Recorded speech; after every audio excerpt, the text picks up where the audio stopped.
দেশটির নেত্রী বেগম খালেদা জিয়া গুরুতর অসুস্থ থাকায় যদি কোনো প্রেক্ষাপট তৈরি হয় দেশের বিবেচনায় নির্বাচন পেছানোর, সেটি হয়তো নির্বাচন কমিশন এবং সরকার বিবেচনা করবে, অন্যথায় নির্বাচন ফেব্রুয়ারিতেই হবে।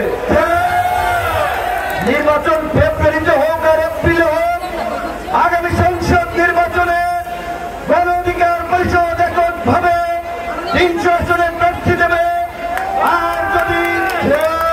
আর যদি দেশের প্রয়োজনে কোনো জোট করে, তবে আমাদের যেই সমস্ত জায়গায় এই রকমের জনসমর্থন আছে সেই সমস্ত আসনকে নিশ্চিত করে আমাদের জোট হবে। এককভাবে নির্বাচন করি।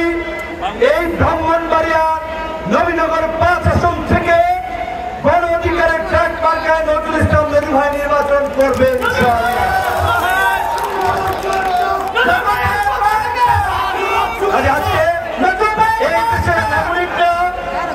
ঐতিহাসিক ভাবে রাষ্ট্র পরিচালনার যে অধিকার দীর্ঘ 16 বছর পরে ফিরে পেয়েছে, সেই অধিকার প্রতিষ্ঠা করার জন্য আমরা ছাত্র যুবক তরুণরা লড়াই করেছি, রক্ত দিয়েছি।